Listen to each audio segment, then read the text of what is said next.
출애굽기 22장 29절부터 읽으면서 말씀드릴게요. 22장 29절. 너는 너의 추수한 것과 너의 짜낸 즙을 드디게 말지며 너의 처음 난 아들들을 내게 줄지며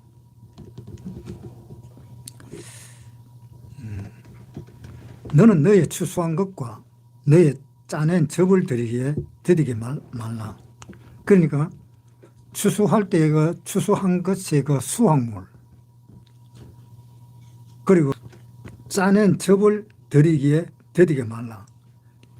이 짜낸 즙이라는 것은 예를 들면 포도를 짜내면은 포도주가 되잖아요. 그리고 그 가공을 또 해야만이 이제 사람들이 포도주를 먹는다라든가 그렇게 하겠지요.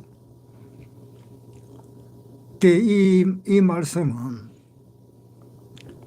하나님이 우리에게 첫 이삭을 하나님은 갖다 바치라. 그러고 첫 아들을 갖다 바치라. 그 내용 중에 이제 포함되는 것이 지금 이 내용인데, 그러면 이래 한번 생각을 해볼 때 우리가 하나님한테 첫 아들을 바치고 첫 이삭을 바치고 그리고 처음 가공해서 만들어놓은 그런 포도즙을 하나님께 바치고 그 하나님한테 바치면 하나님 그걸 어떻게 하느냐. 사람들이 아들을 바쳤을 때 그럼 하나님한테 바쳤다 하면 그 아들을 하나님이 관할한다 하는 계산이잖아요. 그 다음에 하나님한테 이 포도즙을 바친다. 그러면 하나님이 또 어떻게 처리할 거고, 또 하나님 앞에 이삭을 갖다 바친다. 그러면은 그 이삭을 또 어떻게 할 것이며, 그런 걸 한번 생각을 해봐야 돼요. 그러니까 하나님 편에서 첫째 되는 아들, 그리고 첫째 되는 열매, 또 처음으로 가공했는 그 포도즙이라든가 그런 것을 다 통틀어서 하나님이 갖다 바치라 그러는데, 그 통틀어서 그걸 다 갖다 바치라는 그 이유가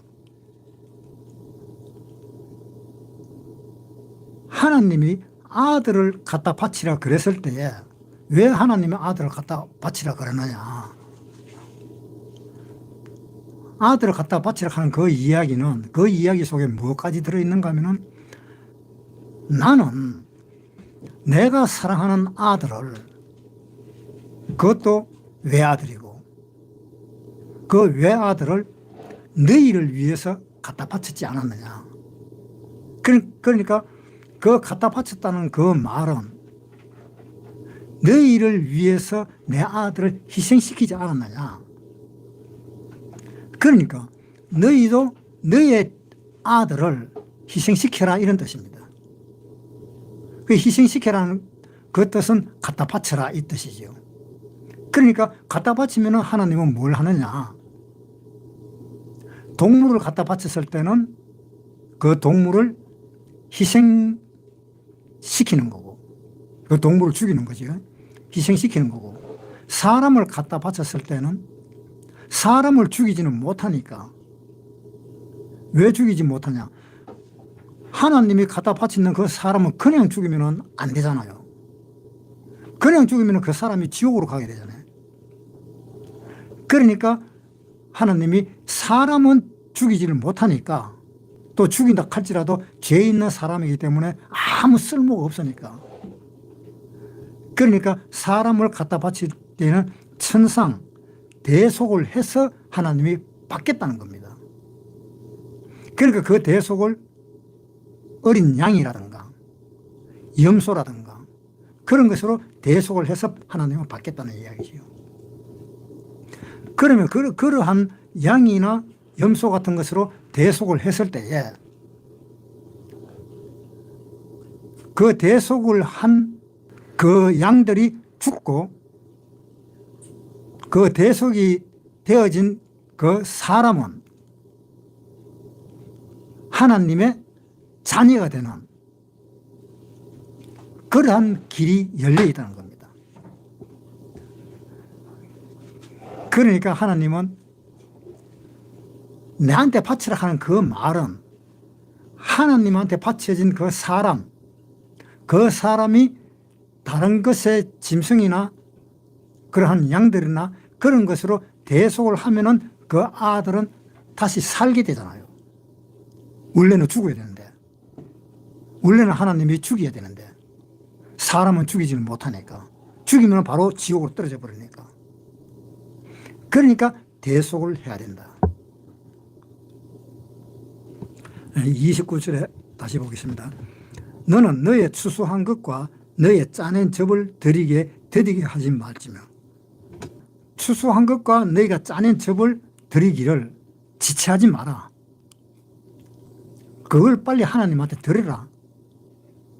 하나님은 빨리 받겠다라는 겁니다. 그렇게 되면 어떻게 되나? 그 추수한 것을 하나님이 갖다 바치면은 이 추수한 것은 또 어떻게 되는 거냐? 하나님 앞에 소재로 갖다 바칠 수도 있고, 또 그 추수한 것으로 또 어떤 기름이라든가 그러한 감람유 같은 거, 뭐 포도주 같은 거, 그런 걸 또 즙을 내잖아요. 포도즙을 내면은 그 포도즙은 또 어떤 데 사용하는가 하면은 사람이 다쳤을 때 상처를 치료한다라든가 그런 데서도 또 사용을 하니까 그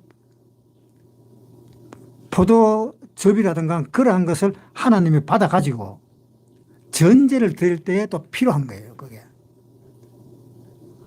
그러니까 전제를 드릴 때에 그 필요한데, 그 전제를 드릴 때에 그 필요한 그 기름이라든가 그 즙이라든가 그런 것이 하나님은 사용을 한다는 겁니다.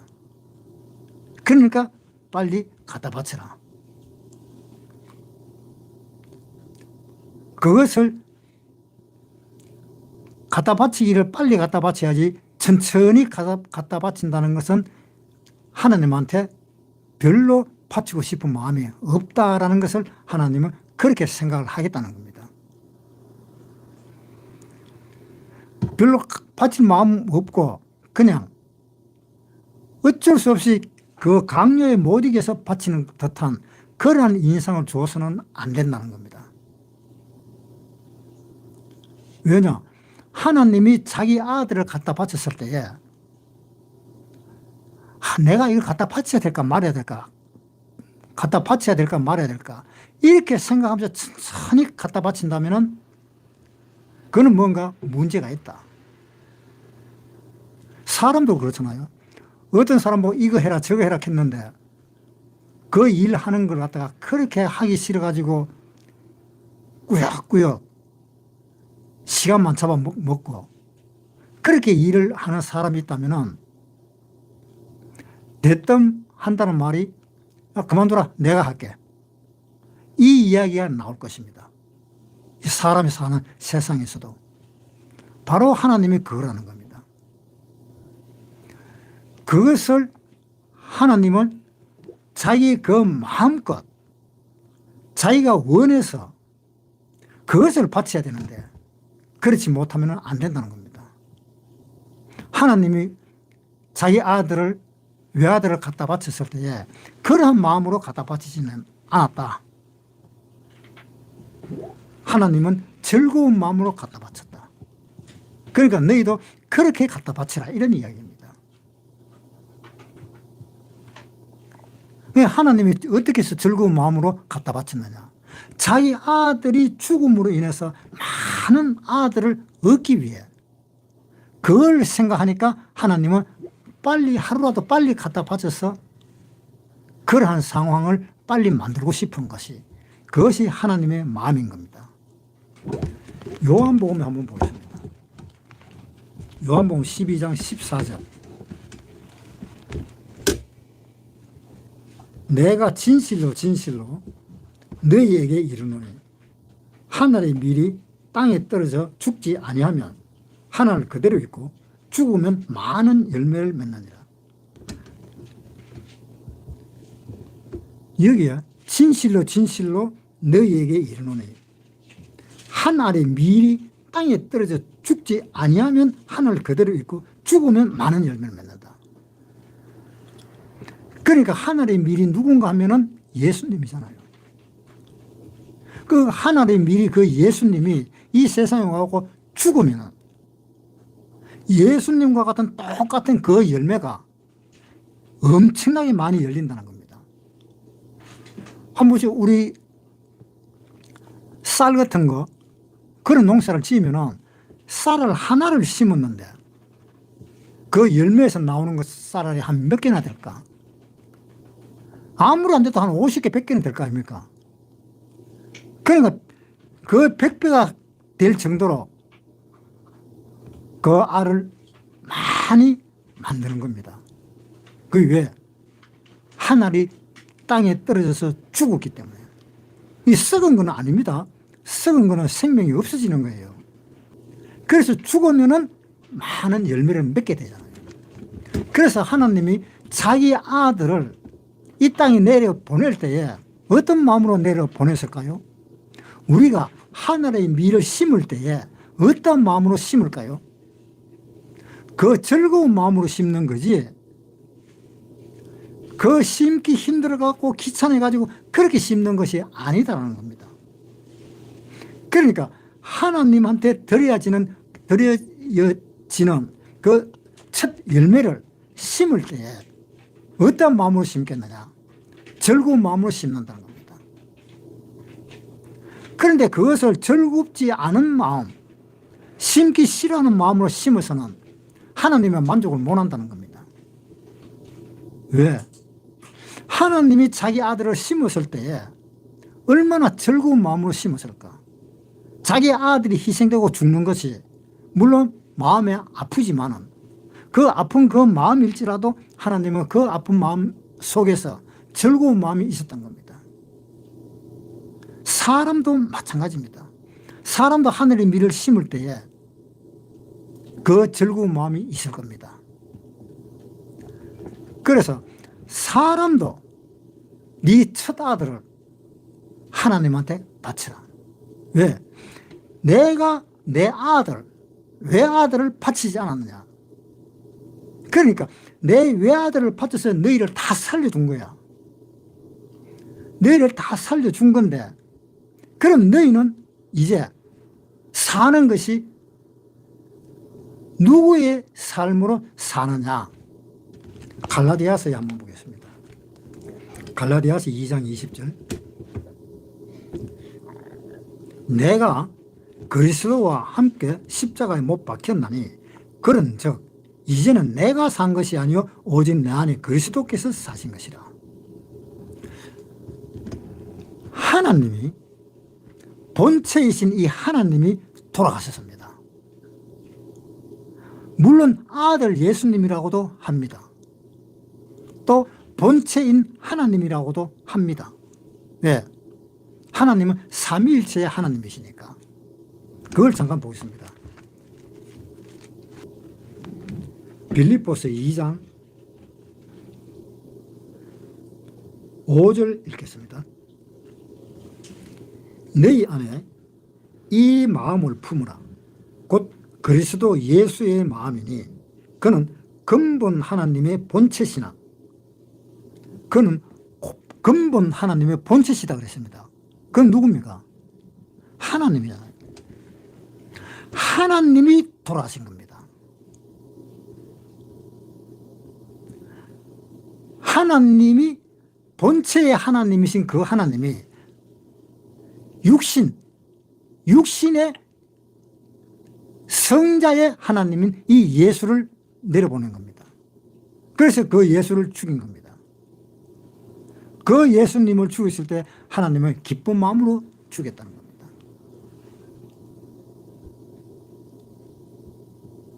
물론 내 아들이 죽으면은, 내가 이렇게 곱게 키운 이 아들이 죽으면은 얼마나 불쌍할까. 그러한 마음도 있었겠지만은 그보다 좀 더 먼 일을 봤을 때에 이러한 아들들이 얼마나 많이 생겨날 것이냐, 그걸 생각하면 기쁜 마음으로 하나님은 예수를 드렸다는 겁니다. 그리고 기쁜 마음으로 본체이신 하나님이 사진에서 십자가에 못 박혔다는 겁니다. 그러니까 너희는 내 아들, 이제는 예수님으로 인해서 다시 태어난 사람들, 중생한 사람들, 그게 바로 누군가 하면 우리들이잖아요. 우리들이 중생한 사람들이잖아요. 다시 태어난 사람들이잖아요. 다시 그리스도와 같이 태어난 사람들. 그러니까 그런 걸 생각하면은 이 세상에 우리가 구원받기 전까지 살아왔을 때는 그저 율법에 의해서 하나님이 이거 하지 마라 저거 하지 마라 하면 그 율법에 의해서 우리는 살았습니다. 그 율법이 누가 가르쳐 줬는가 하면은 몽학 선생이 가르쳐 줬어요. 그 몽학 선생 따라서 우리가 배웠습니다. 그런데 그것을 배우고 난 뒤에 가만히 생각하니까 이건 뭐가 잘못된 것 같아. 내가 예수님과 같은 그러한 아들을 하나님이 많이 둔 겁니다. 그러면 내가 다시 태어났을 때는 나는 누구와 같은 사람인가 하면 예수님과 같은 사람들이에요. 그러니까 예수님과 같은 사람이니까, 보세요. 예수님이 이 세상에 태어날 때는 성령으로 태어났습니다. 그러나 우리는 이 세상에 태어났을 때는 성령으로 태어나지 않았고 육신의 몸으로 태어났습니다. 그런데 예수님은 이 세상에 태어났을 때 성령으로 태어나서 육신의 몸으로 입었습니다. 우리는 이 세상에 태어날 때에 일단 육신의 몸을 먼저 입었어요. 순서가 바뀌었죠. 육신의 몸을 먼저 입어서 그 다음에 성령이 내 안에 들어왔었습니다. 그러니까 결과적으로 어때요? 예수님이 이 세상에 있을 때에 성령으로 태어나서 성령은 자기 몸 안에 있고 그 다음에 육신을 입어서 생활했던 겁니다. 우리는 육신을 먼저 입고 성령이 우리 마음속에 후에 들어와서 우리가 또 예수님처럼 그렇게 일을 하고 있는 겁니다. 예수님이나 우리나 똑같은 사람입니다. 그래서 그 예수님을 우리는 뭐라고 이야기하는가 하면은 우리의 큰 형님이다. 우리 형제 중에 제일 큰 형제님이다 라고 이야기를 하는 겁니다. 히브리서에 한번 보겠습니다. 2장 9절부터 한번 읽어볼게요. 오직 우리가 천사들보다 잠깐 동안 못하게 하심을 입은 자 곧 죽음의 고난을 받으심을 인하여 영광과 존귀로 관서신 예수를 보니 이를 행하심은 하나님의 은혜로 말미암아 모든 사람을 위하여 죽음을 맛보려 하심이라. 만물이 인하고 만물이 말미암은 자에게는 많은 아들들을 이끌어 영광에 들어가게 하시는 일에 저희 구원의 주를 고난으로 말미암아 온전케 하심이 합당하도다. 거룩하게 하시는 자와 거룩하게 함을 입은 자들이 다 하나에서 난지라. 자, 거룩하게 하시는 자는 누굽니까? 하나님이지요. 그 다음에 거룩하게 함을 입은 자, 그거는 우리들이잖아요. 그러니까 11절에 거룩하게 하시는 자와 거룩하게 함을 입은 자들이 다 하나에서 났다. 다 어디에서 났어요? 하나님에게서 태어났잖아요. 전부 다 성령으로 태어났잖아요. 그러니까 11절에 거룩하게 하시는 자와 거룩하게 함을 입은 자들이 다 하나에서 난지라. 그러므로 형제라 부르시기를 부끄러워 아니하시고 이르시되 내가 주의 이름을 내 형제들에게 선포하고 내가 주를 교회 중에서 찬송하리로다. 그러니까 그 형제들 중에서 하나님은 선포를 하겠다. 그 형제들이 모인 곳이 어디입니까? 교회잖아요. 그 교회에서 제일 큰 형님, 큰 형님이 누굽니까? 예수님이잖아요. 그 예수님은 교회의 머리가 된다 이 말입니다. 골로새서에 한번 보겠습니다. 1장 16절부터 읽을게요.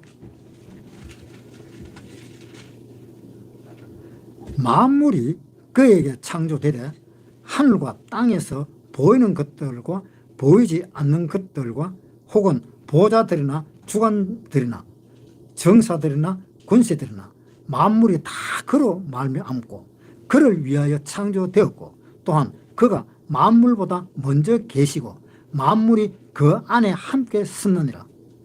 그는 몸인 교회의 머리라. 여기 그는 누굽니까? 하나님이잖아요. 예수님이잖아요. 앞에 쭉 이야기했잖아요. 16절부터 만물이 그에게 창조되고 예수님에 의해서 창조되었다. 하늘과 땅이 보이는 것들과 보이지 않는 것들과 혹은 보좌들이나 주관들이나 정사들이나 권세들이나 만물이 다 그로 말미암아 그를 위하여 창조되었고 이 누굽니까? 하나님 또한 예수님이잖아요.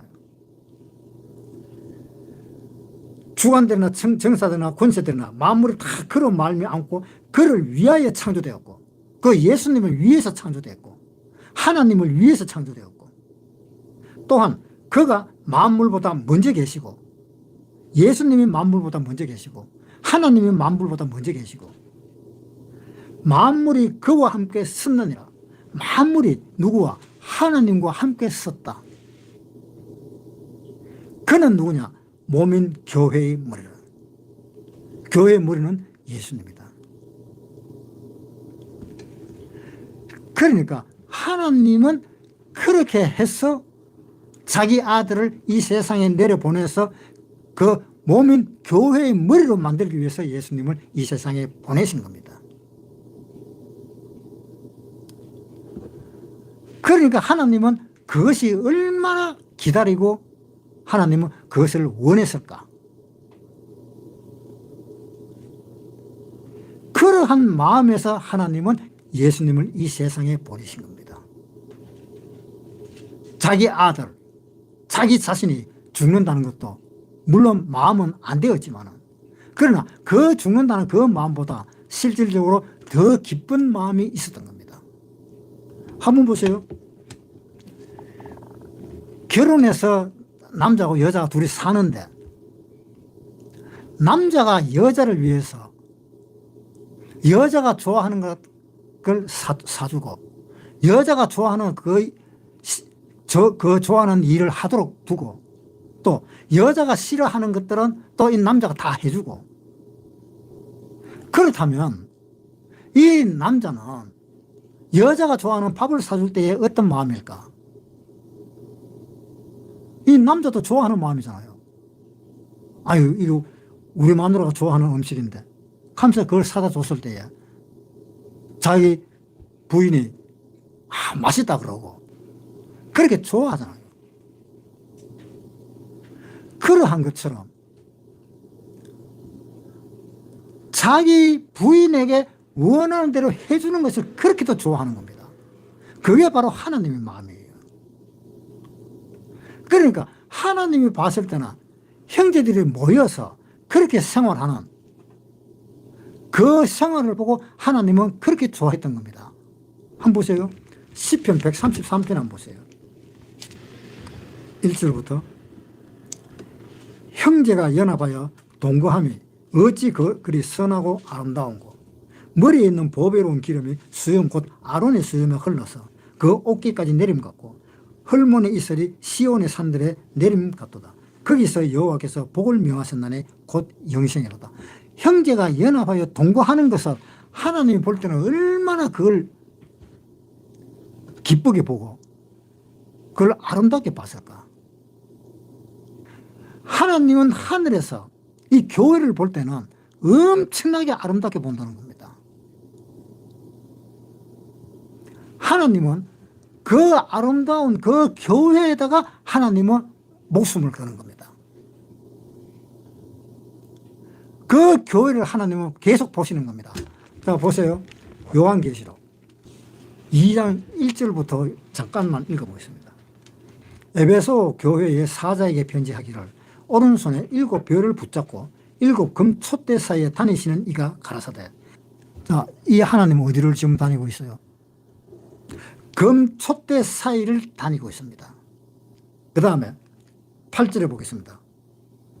8절에 스무나 교회의 사자에게 편지하기를. 스무나 교회. 이 7 교회를 다 다니고 있습니다. 이 7 교회를 그 주위에 다 다니고 있기 때문에 하나님은 어디에 계시는가 하면은 교회에 계시는 거예요. 그 교회를 한편은 에베소 교회에 있다가, 한편은 스무나 교회에 있다가, 그 다음에 또 한편은 두아디라 교회에 있다가, 이 교회들 사이를 계속 다니고 하나님은 계시는 겁니다. 그러니까 그 말은 하나님은 어디에 목적을 두고 다니고 있는 거예요? 교회에 목적을 두고 다니고 있잖아요. 그러니까 하나님이 이 세상에다가 예수님을 보냈을 때는 이 교회에 있는 이 사람들, 이 교회에 있는 이 모임들, 이 모임을 향해서 하나님은 계속 다니고 있는 겁니다. 그래서 이 교회는 뭐가 잘못됐고 이 교회는 뭐가 잘못됐고 하는 거 다 지적을 해주는 겁니다. 요한계시록 3장 7절부터 보겠습니다. 빌라델비아 교회의 사자에게 편지하기를 거룩하고 진실하사 다윗의 열쇠를 가지신 이 곧 열면 닫을 사람이 없고 닫으면 열 사람이 없는 그이가 가라사대. 볼지어다 내가 내 앞에 열린 문을 두었으니 능히 닫을 사람이 없으리라. 내가 내 행위를 아노니 네가 적은 능력을 가지고도 네 말을 지키며 내 이름을 배반치 아니하였도다. 보라 사단의 회 곧 자칭 유대인의 회라 하나 그렇지 않고 거짓을 말하는 자들 중에 몇을 너에게 주어 너희로 와서 네 발 앞에 절하고 내가 너를 사랑하는 줄 알게 하리라.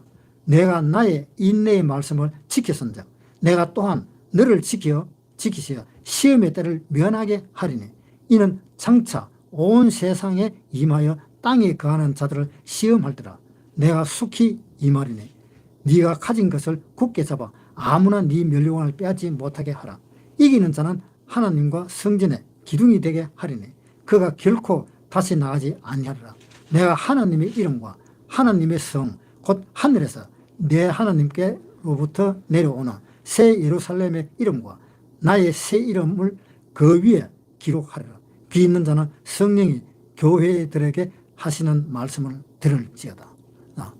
빌라델비아의 교회는 하나님이 불만이 하나도 없습니다. 나머지 6 교회는 하나님은 전부 다 불만을 가지고 있었습니다. 그런데 이 빌라델비아 교회는 불만이 없어요.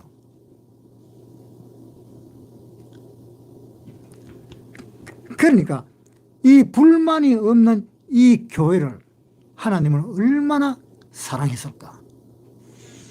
이 불만이 없는 빌라델비아 교회가 누구냐 하면 지금 현재 우리 교회입니다. 이 빌라델비아 교회가. 그러니까 그 교회에다가 목적을 두고 하나님은 이 세상에서 돌아가신 겁니다. 예수님 한 분이 돌아가심으로 인해서 예수님과 같은 사람들이 얼마나 많이 생겼습니까? 출애굽기 22장 29절 너는 너의 추수한 것과 너의 짜는 즙을 드리기에 더디기 말지며 너의 처음 난 아들들을 내게 줄지며. 하나님이 빨리 달라는 겁니다. 너의 소와 양도 그 일례로 하되 7일 동안 어미와 함께 있게 하다가. 그리고 소와 양도 빨리 갖다 바치라 이런 이야기입니다. 왜? 희생제물로 하나님을 쓰겠다는 겁니다. 그리고 너의 소와 양도 그 일례로 하되 7일 동안 어미와 함께 있게 하다가 7일 만에 내게 줄지니라. 소와 양이나 이런 짐승들은 태어나서 7일 동안 있다가 나한테 바치라, 이런 이야기입니다. 왜 7일 동안 있는가 하면 방금 태어난 것들은 엄마 젖도 잘 못 찾아가지고 그 젖이 어디 있는지도 몰라가지고 잘 먹지도 못합니다. 그러면 그것을 사람이 보고 잘 못 찾으면 그 새끼를 갖다가 젖에다가 물려주면 그 다음에 새끼가 그 젖을 먹습니다. 그 말은 무슨 말인가 하면 아직 새끼들은, 방금 난 것들은 아직 자기의 그 할 일을 못하고 있다는 뜻입니다. 그러니까 그러한 것들은 하나님이 부정하다라고 생각을 하는 겁니다. 그래서 아직 7일까지는 부정하다. 왜? 자기 할 일도 옳게 하지는 못하니까. 그런데 7일을 지나고 난 뒤에 8일째부터는 이제 정하다. 왜? 그때서는 이제 그 짐승으로서의 할 일을 할 수 있다는 겁니다. 지가 알아서 젖을 찾아 먹을 수도 있고, 지가 배고프면 어디 가서 주워 먹을 수도 있고, 지가 할 일을 이제 할 수 있으니까 그것은 정하다는 겁니다. 그래서 일주일 되기 전까지는 부정한 겁니다. 어느 새끼든지가. 자기 일을 하지 못하니까. 30절에 소와 양도 그 일례로 하되 7일 동안 어미와 함께 있게 하다가 8일 만에 내게 줄지니라. 너희는 내게 거룩한 사람이 될지니. 자, 우리는 구원받은 사람, 우리는 거룩한 사람입니까? 아니면 보통 사람과 똑같은 사람입니까? 그 구원받고도 그거 모르는 사람이 있어요. 우리는 거룩한 사람입니다. 우리가 거룩한 사람인데 어떻게 하다가 보니까 자기 자신이 거룩한 사람인데도 거룩한 사람이라는 것을 미처 깨닫지 못하고 일반 사람들처럼 행동하는 사람들이 많습니다. 왜 우리가 거룩한 사람입니까? 거룩한 사람은 죄와 상관없는 사람입니다. 그런 사람이 거룩한 사람입니다. 예수님이 죄와 상관이 없잖아요. 단지 예수님은 죄와 상관이 없이 이 세상에 태어났는데 이 세상 사람들이 죄가 너무 많기 때문에 그 이 세상 사람을 갖다가 다시 중생시키기 위해서 예수님이 그 이 세상 사람들을 가지고 있는 그 모든 죄를 예수님이 다 짊어지고 겁니다. 다 짊어지고 돌아가신 겁니다. 이사야에 한번 보겠습니다. 53장 12절. 이러므로 내가 그로 존귀한 자와 함께 분깃을 얻게 하며 강한 자와 함께 탈취한 것을 나누게 하리니 이는 그가 자기 영혼을 버려 사망에 이르게 하며 범죄자 중에 하나로 헤아림을 입었습니다. 자, 보세요. 다시 12절 읽을게요. 이러므로 내가 그로 존귀한 자와 함께 분깃을 얻게 하려 하여 강한 자와 함께 탈취한 것을 나누게 하리니 이는 그가 자기 영혼을 버려 사망에 이르게 하며, 자, 이는 그가 누군가 하면 예수님입니다. 이는 그가 자기 영혼을 버렸다. 자기 영혼을 버렸다는 말은 자기 영혼을 죽였다. 자기 영혼을 죽여서 사망에 이르게 해서 범죄자 중에 하나로 헤아림을 입었다. 범죄자들과 똑같이 되었다, 이 말입니다. 예수님은 죄는 전혀 없는 그 예수님이 이 세상 사람들이 다 죄를 짓는 그 죄를 다 어깨에 짊어져버렸으니까 누구 죄도 할 것 없이 모든 사람의 모든 죄를 몽땅 다 짊어져버렸으니까. 그래서 십자가에서 못 박혀 죽는데 사람들은 어떻게 생각하는가 하면, 아, 저 사람이 저렇게 죄를 지었는가? 그래서 저렇게 십자가에 못 박혀 죽는 건가? 이렇게 생각하는 겁니다. 그래서 사람들은 어떻게 생각했는가 하면 53장 4절부터 그는 실로 우리의 질고를 지고 우리의 슬픔을 당하였거늘 우리는 생각하기를 그는 징벌을 받아서 하나님께 맞으며 고난을 당한다 하느니라. 예수님이 징벌을 받아가지고 고난을 당한다. 이렇게 생각한다, 이게 사람들이. 예수가 십자가 못 박혔을 때 그 많은 사람들이 십자가 못 박히는 걸 그걸 구경하면서 많은 사람들이 생각하기를, 물론 안 그런 사람도 있지만은 많은 사람들이 생각하기를 저 예수가 뭐가 잘못해가지고 저렇게 하나님 앞에 징벌을 받냐, 징계를 받냐, 그렇게 사람들은 생각했다는 겁니다. 그런데 실상은 그렇지 않다는 거예요. 실상은 뭐냐? 53장 12절 다시 읽을게요. 이러므로 내가 그를 존귀한 자와 함께 분깃을 얻게 하며 강한 자와 함께 탈취한 것을 나누게 하리니 이는 그가 자기 영혼을 버려 사망에 이르게 하며 범죄자 중에 하나로 헤아림을 입었습니다.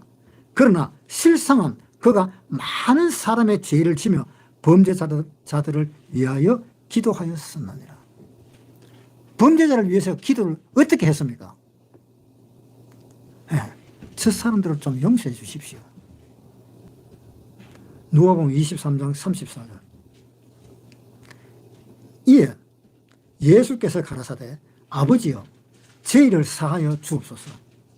자기의 하는 것을 알지 못함이니이다 하시더라. 자, 예수님이 돌아가셨을 때 마지막 남긴 말이 뭡니까? 이에 예수께서 가라사대 아버지여 저희를 용서하여 주옵소서. 십자가에 나를 못 박는 이 사람들을 용서해 주십시오. 이 사람들이 자기들이 하는 짓을 모르냐 아니다. 자기들이 무슨 짓을 하는 건지 모르는 이 사람들을 용서해 주십시오.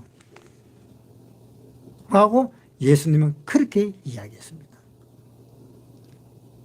34절에 이에 예수께서 가라사대 아버지여 저희를 사하여 주옵소서. 자기의 하는 것을 알지 못함이니이다. 자기들이 나를 십자가에 못 박는 것을 알지 못하고 십자가에 못 박는 거다. 그러니까 하나님이여 용서해 주십시오. 예수님이 그렇게 십자가에 안 돌아가셨으면 우리는 절대 구원 못 받습니다.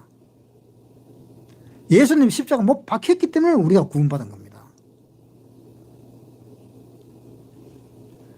그렇게 하나님은 자기 아들을 이 세상에 보낸 겁니다. 죽이기 위해서 보낸 거예요. 33살에 돌아가셨고 그 짧은 나이에 그렇게 하나님은 자기 아들을 그렇게 내보냈는데 너희는 뭘 하고 있느냐는 겁니다. 지금 왜 내가 아들을 너한테 내어주듯이 너희는 왜 네 아들을 내한테 주지 않느냐? 내한테 준다고 해서 내가 죽이는 거냐? 그 아들을 아니다는 겁니다. 대속을 해서 내가 받는다는 겁니다. 대속을 하기 위해서 죽이는 겁니까? 아니잖아요. 그래서 대속을 해서 하나님은 뭘 받느냐? 돈을 받는 것밖에 없는 겁니다. 그 돈을 받는 것을 어떻게 받아요? 출애굽기 21장 31절 아들을 받든지 딸을 받든지 이 율례대로 그 임자에게 행할 것이며 소가 만일 남종이나 여종을 받으면 소 임자가 은 30세겔을 상전에게 줄 것이요 소는 돌에 맞아 죽을지니라. 소가 사람을 쳐서 사람을 머리로 받아버려서 사람이 죽었다. 그러면 그 사람이 죽은 값을 내놔라. 그 값이 얼마냐? 30세겔이다. 예수님은 얼마에 팔렸습니까? 은 30에 팔렸습니다. 종의 인간으로서 30세겔에 팔았던 겁니다. 그렇게 대속할 그 돈이 바로 이 은 30인 겁니다. 이 은 30으로 대속을 하면은 대속되어진 그 사람은 살잖아요. 그러니까 대속되어진 그 사람을 살리고 그 사람을 살리면서 어떻게 돼요? 많은 그 하나님의 자녀들이 태어나게 된다 이 말입니다. 그 많은 하나님의 자녀들이 태어나도록 하기 위해서 하나님은 빨리 대속을 하라 바치라 그러는데 안 바치면 그거 어떻게 돼요? 하나님 뭐라 그랬어요? 이건 내가 그 사람 괜히 내가 구원시켜줬네. 차라리 이런 사람을 구원시켜주면 더 안 낫겠나 하는 그러한 생각까지도 가질 수가 있을지도 모른다는 겁니다. 그런 것을 우리는 생각을 해봐야 되는 거예요.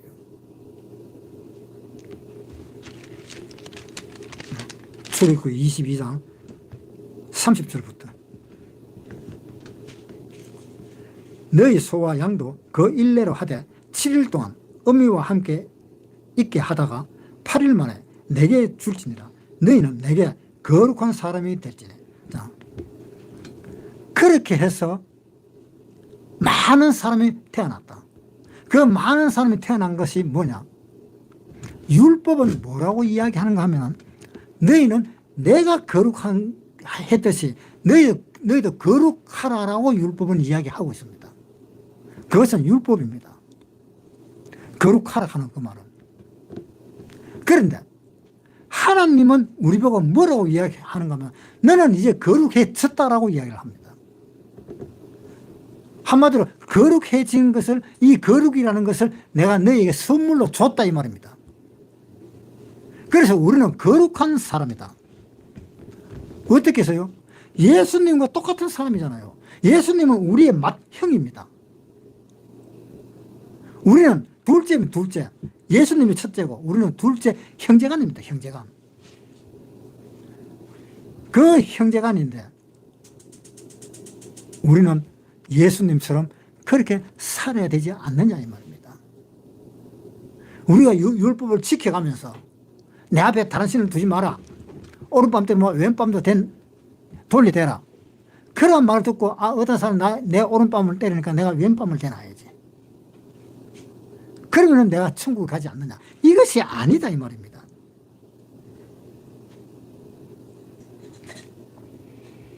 그러면 뭐야?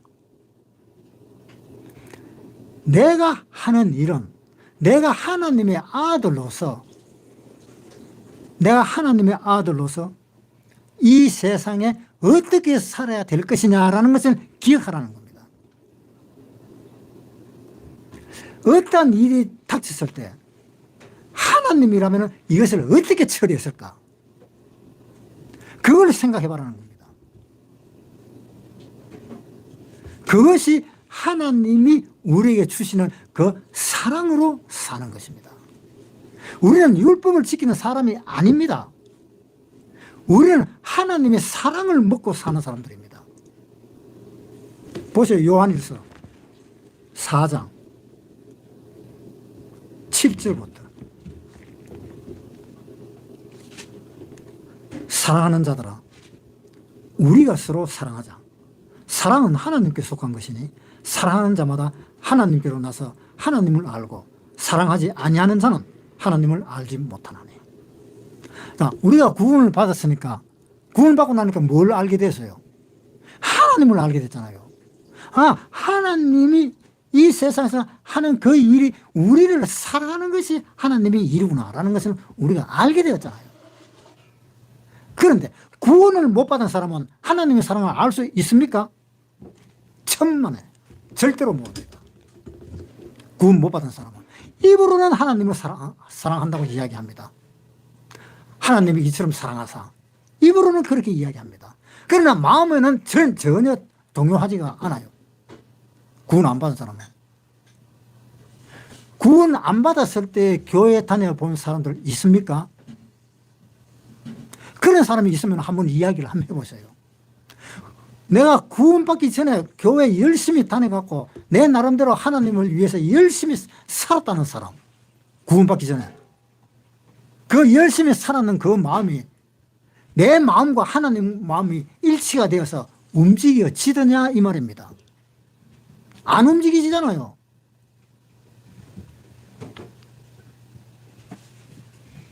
그러니까 구원을 받지 않았는 사람은 하나님을 모른다라고까지 이야기했잖아요. 자, 요한복음 17장에 한번 보겠습니다. 17장 3절.